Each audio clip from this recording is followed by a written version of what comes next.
Hope आप लोगों ने पार्ट 1 ज़रूर देखा है इस वीडियो का। पार्ट 1 में मैंने राइटर्स के बारे में बहुत ही डिटेल्ड इन्फॉर्मेशन दी है, जो कि आपको ना सिर्फ इग्नू एग्ज़ाम के लिए, किसी और यूनिवर्सिटी एग्ज़ाम के लिए, बल्कि किसी भी लिटरेचर कॉम्पिटिटिव एग्ज़ाम के लिए बहुत काम आने वाली है। So let us begin with the part 2। Poetry की शुरुआत एक एपीग्राफ के साथ होती है। एपीग्राफ क्या होता है ये मैं आपको इसी वीडियो में आगे बताऊंगी। अभी मैं ये लाइंस पढ़ रही हूँ। Let let yesterday I saw the new moon with the old moon in her arms, and I fear my master dear, we shall have a deadly storm. This has been taken from Ballad of Sir Patrick Spens. Patrick Spens was one of the most popular Scottish origin poets. So, after an epigraph from the Ballad of Sir Patrick Spens, in which the title character sees the new moon as an omen, as a carrier of bad weather, speaker starts off wishing for the same kind of storm in his life. जान लेते हैं epigraph क्या होता है, फिर आगे बढ़ते हैं इस वीडियो में। एपीग्राफ एक लिटरेरी डिवाइस है in the form of poetry only. It can be quotation, it can be a sentence, and it can be a piece of stanza from some other poetry, usually placed at the beginning of a document or a poem or a simple piece having a few sentences, but those particular lines belong to some other writer. The same way, ST College has mentioned the lines of some other writer in the beginning.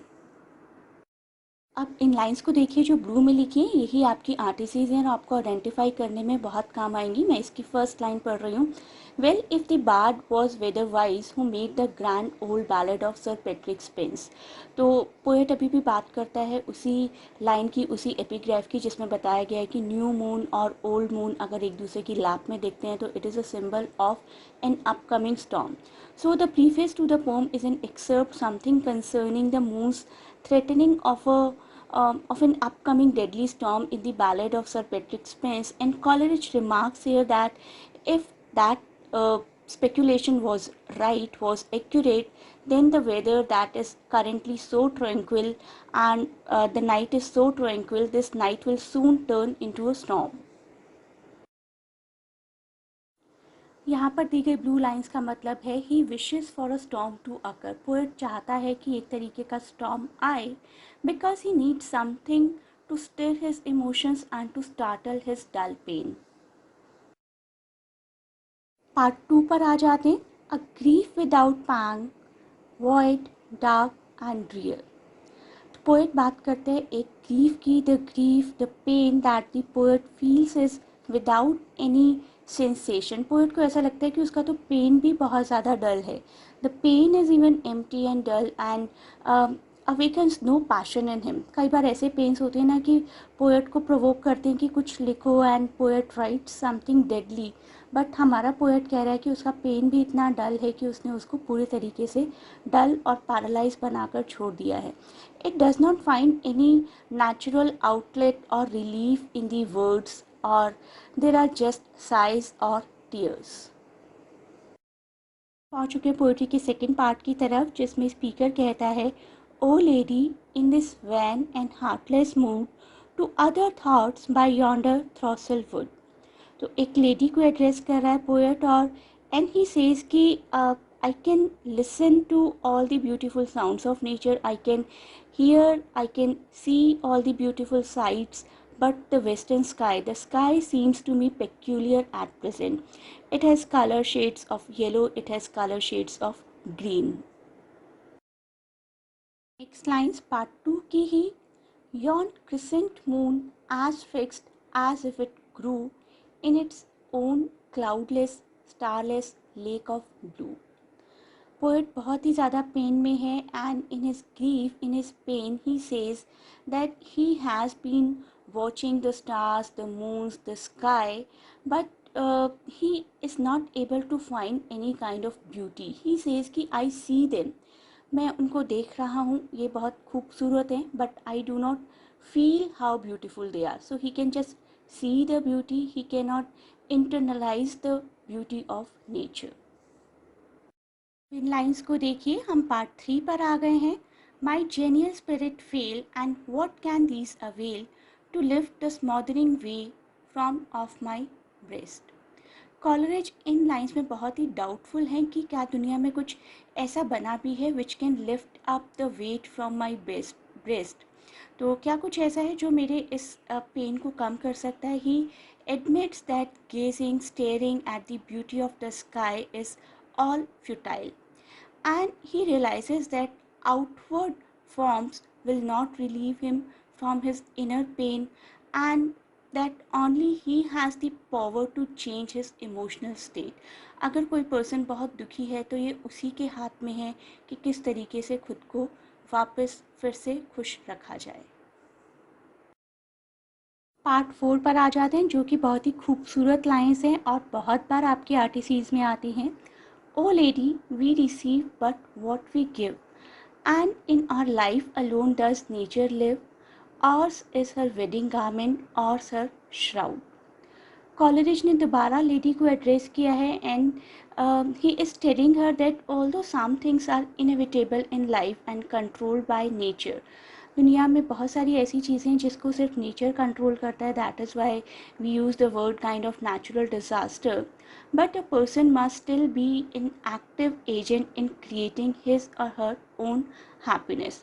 तो poet को actually पता है कि खुश कैसे रहा जाए। कोई पर्सन अगर डिसाइड कर ले कि मुझे छोटी छोटी बातों से दुखी नहीं होना है तो person can remain happy, but Coleridge is at present feeling कि he know how to be happy but he is not being able to.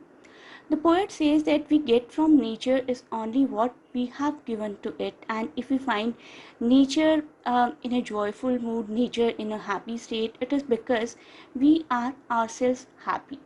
तो अगर हम सपोज़ बाहर निकलते हैं, किसी गार्डन में जाते हैं और हम अंदर से बहुत दुखी हैं, तो शायद हम उस मोमेंट को एंजॉय नहीं कर पाएंगे, लेकिन if we are happy we can enjoy any part of the nature.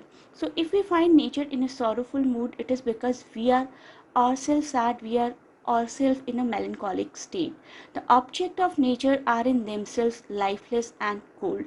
एक garden, एक कोई भी scenic beauty अपने आप में तो lifeless है.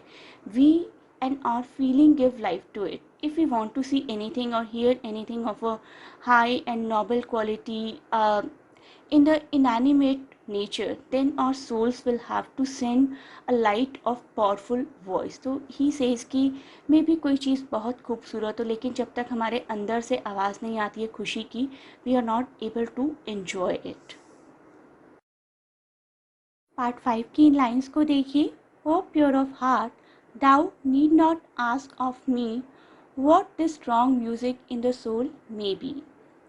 कॉलरिज इन लाइन्स में डिस्क्राइब करना चाहते हैं his feeling of joy to the lady, and he praises enthusiastically, he extols all the power of joy that are inside him, which can create beauty as well as create new earth and new heaven.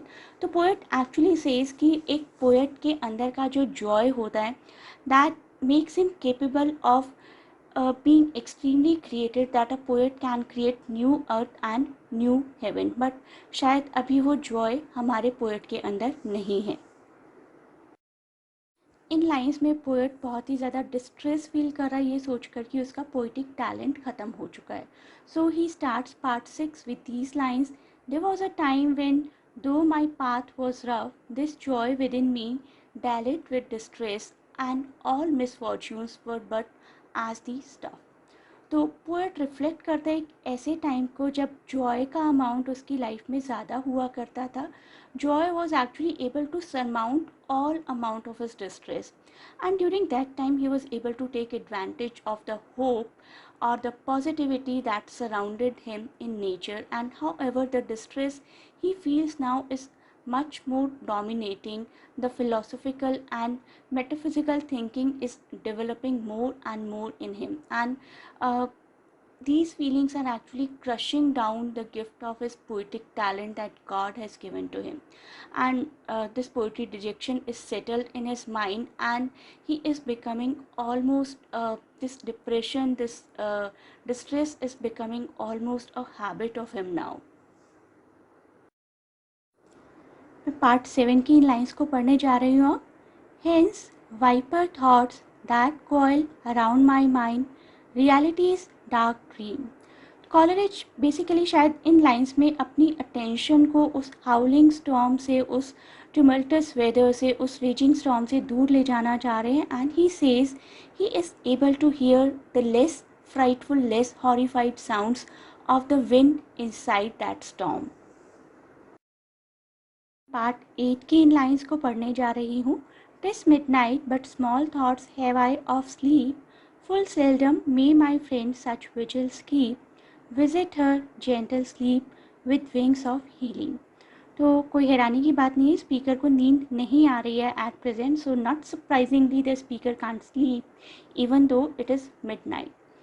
It is midnight, but the poet has no thoughts of sleeping, and on the contrary, he addresses the gentle and soothing sleep to go to her, to come to her, and console her in her sleep.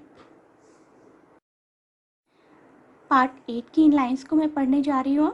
O simple spirit guided from above, dear lady, friend, devotest of my choice, thus mayest thou evermore rejoice.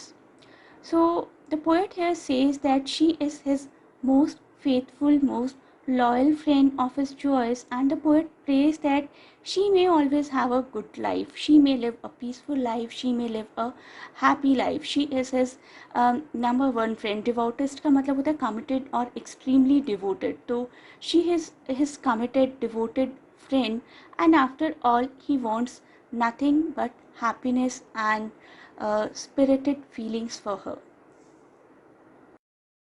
अब हम इस poetry की theme discuss कर लेते हैं. Themes आपको बहुत काम आती हैं एग्जाम्स में ऐसे टाइप क्वेश्चन को आंसर करने के लिए. सो पोएट एट प्रेजेंट क्या कर रहा है? पोएट बहुत ही डिजेक्टेड है. The whole poetry expresses the feeling of dejection and expresses the feeling of inability to write poetry or to enjoy nature. Poet को ऐसा लगता है मेरा पोइटिक टैलेंट ख़त्म हो गया, मेरी नेचर को एंजॉय करने की कैपेसिटी, नेचर से इंस्पायर होने की कैपेसिटी सब खत्म हो गया.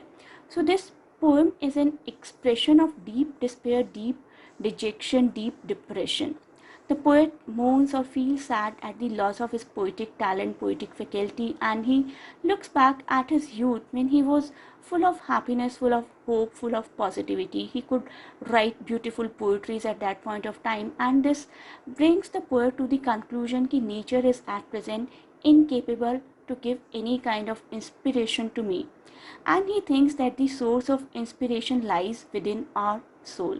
तो अगर हम इंस्पायर होना चाहते हैं तो सबसे पहले हमें अंदर से डीपली खुश होना पड़ेगा, और वो खुशी एट प्रेजेंट पोएट के पास नहीं है. And the poet feels dejected. Please watch the next part of the video as well to cover the important literary devices and rhyming scheme of this poetry.